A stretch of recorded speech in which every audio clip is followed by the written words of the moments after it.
I graduated college in 2009, and I had it was like right at the peak of the financial crisis, and I got a job that I didn't really like, and I applied for pretty much every job in the New York area that was hiring new college grads. And Bridgewater Associates was just one of the many, many firms that had a reputation for hiring young people with no life experience and saying, hey, come move an hour and a half outside the city to the middle of the woods, and we're a big finance firm. So I applied there. I did a few interviews. I didn't get the job.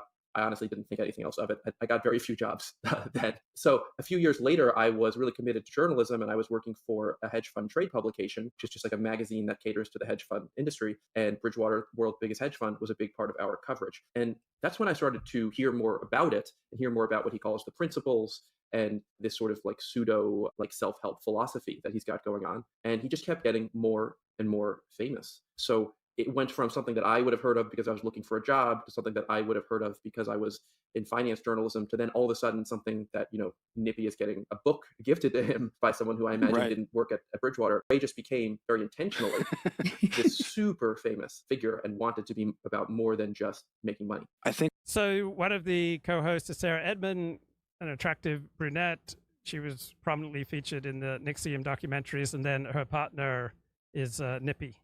one of the things, hearing that part of it, you mentioned they hire people young right out of college without experience. To me, that's a very important caveat to the whole thing, because in one of your interviews you talk about, I think the phrase you use is, they attracted people who want to give up their belief system and adopt the Bridgewater. They're malleable. And, I look at my experience of why I was even interested in, taking a training or something like that. Is like, I think that's kind of, I'm not saying I was looking to replace my belief system per se, but ultimately, you take that behavior out years, it's loyalty to the party, so to speak. And I think that little piece right there, looking for young people without experience, I think is what allows him to have that culture right away. Exactly. I don't know if you came across this. Did you notice that was majority of the people that were susceptible to it? So there were two major types of people for sure who Ray is able to attract to Bridgewater. The majority, most, are exactly what you're talking about. They are new college graduates.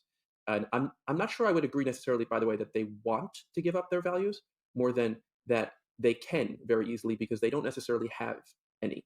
They have, what their parents would have raised them, or their religion, or anything else. Right. But they haven't yet developed a good sense of what a workplace is and what limitations to put.